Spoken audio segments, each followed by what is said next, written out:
Hello everyone, শুভ সকাল বন্ধুরা। কেমন আছো তোমরা সবাই? আশা করি ভালো আছো, সুস্থ আছো। আমরাও এখন বেশ ভালো আছি। তো এখন বাজে 7:30 সকাল।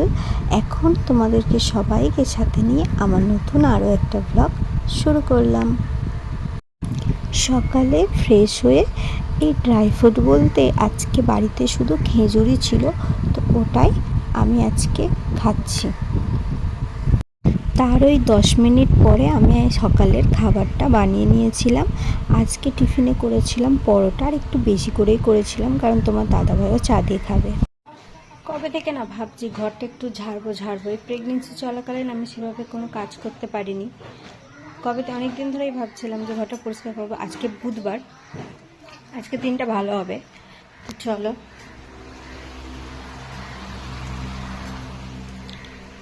আগে এই জামা কাপড়গুলো গুছিয়ে নিই।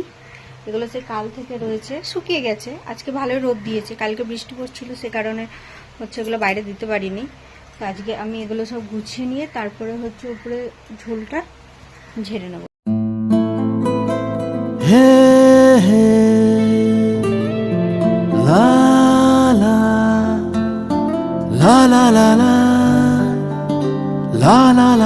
আজ একটু সকালের খাবারটা তাড়াতাড়ি খাবো, কারণ আজ একটু ঘরটা পরিষ্কার করব। সেভাবে তো ডিপ ক্লিন আমি এখন করতে পারবো না, এই ওপর থেকে একটু পরিষ্কার করব। মানে এই যে ফাঁদ হয়েছে না, মাকড়সার যে ফাঁদ করেছে, সেই ফাঁদগুলোই আর কি একটু একটু কাঠের সাহায্যে পরিষ্কার করব। আর ঝুলঝাড়ুটাও আমাদের নষ্ট হয়ে গেছে, তাই জন্য। আমাদের ঘরে উপরে এখনও ঢালাই হয়নি, মানে ছাদ হয়নি, টিনের ছাউনি করা আছে। এই কারণে হয়তো 2 দিন ছাড়াই মাকড়সা ফাঁদ করে দেয়। আমি পরিষ্কার করি, কিন্তু 2 দিন পরে দেখবো আবার মাকড়সা ফাঁদ হয়ে গেছে। ছাদ করা থাকলে আর এরকম হয়তো হতো না।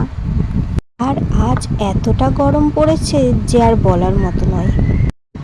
দুটো ঘর, বারান্দা সমস্তটাই আমি পরিষ্কার করেছি। ওই ওপরে যতটা পারি ততটাই করেছি। আর দেখো আমি পুরো ঘেমে স্নান হয়ে গেছি, কারণ প্রচণ্ড পরিমাণে গরম হচ্ছিল, সেই কারণে।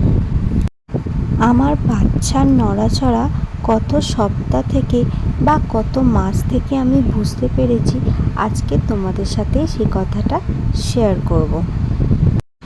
আমার যখন 16 থেকে 18 সপ্তাহ, তখন আমি কিছু একটা বুঝতে পারতাম পেটের ভেতরে, কিন্তু আমি ততটাও বুঝতে পারতাম না, আর লক্ষ্যও দিইনি। 17 সপ্তাহ পর থেকে বা 18 সপ্তাহের দিকে আমার মনে হতো যে না, পেটের ভেতরে কিছু একটা এদিক ওদিক হচ্ছে বা কিছু একটা নড়াচড়া করছে। ঠিক এমনটা হচ্ছে যেন কোনো মাছ জলের মধ্যে খেলা করলে যেমন হয়, ঠিক ওই রকমই আমার মনে হতো।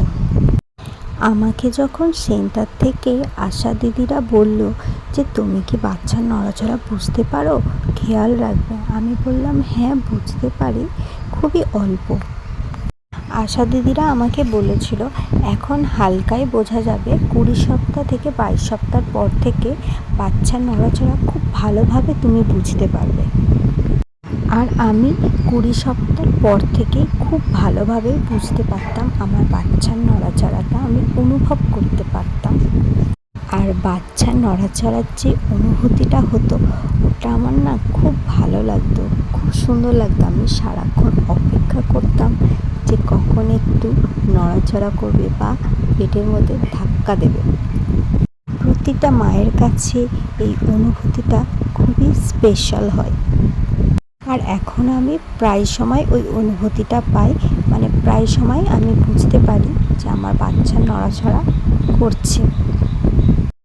ওই 16 সপ্তাহ থেকে 18 সপ্তাহের মধ্যে বাচ্চা নড়াচড়া বোঝা যায়, কিন্তু ওটা খুবই অল্পভাবে বোঝা যায়। কিন্তু 20 থেকে 22 সপ্তাহ পরে খুব ভালোভাবে একটা মা তার বাচ্চার নড়াচড়া অনুভব করতে পারে বা অনুভূতিটা পায়। আর মাস হিসাবে বলতে গেলে ওই 4.5 মাস থেকে 5 মাসের মধ্যেই খুব ভালোভাবে বোঝা যায়। সমস্ত কাজ সেরে দুপুরের খাওয়া দাওয়াই ছিল আজকে ভাত, আমড়ার ডাল, ডিমের কষা আর হচ্ছে মানকচুর পাতা বাটা। খাওয়া দাওয়া করে আমি একটু শুয়েছিলাম। আর আমি দুপুরে খুব একটা ঘুমাই না, কিন্তু আজ একটু ঘুমিয়েছিলাম। আর স্নানের পরে যে তোমার দাদাভাইয়ের জামা কাপড় আর আমার নাইটিটা ভিজিয়ে রেখেছিলাম, ওটা মা ধুয়ে দিয়েছে, ওটাই ঘরেই মেলে দিচ্ছিলাম। এখন বিকাল হয়ে গেছে, বাইরে আর দিয়েই বা কী করবো, তাই ঘরেই মেলে দিলাম।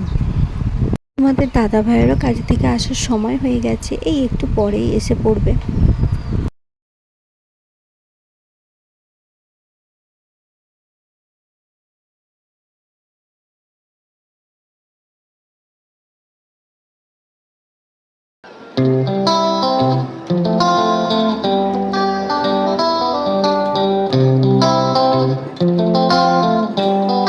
এই যে আমার জামা কাপড় মেলতে মেলতে তোমাদের দাদাভাইও চলে এসছে।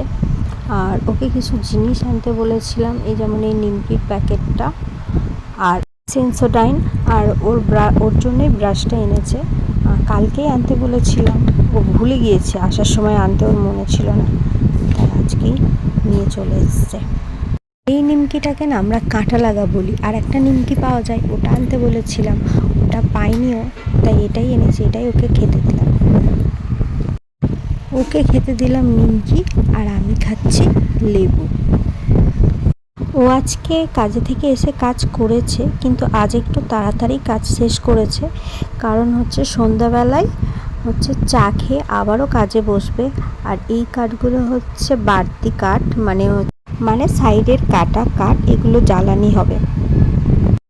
সন্ধ্যেবেলা ও স্নান করেছে, স্নান করে এখন ওকে চা করে দিয়েছি। আর সকালে আমি পরোটা করে রেখেছিলাম, রাতে করিনি, দুটোর জন্য কে করবে তাই। চা খেয়ে ও কাজে বসলো, ওর কাজ শেষ হবে, তারপরে রাতের খাওয়া দাওয়া করে আমরা শুয়ে পড়বো। আজকের ব্লগটা এখানেই শেষ করলাম, ভালো থাকবে।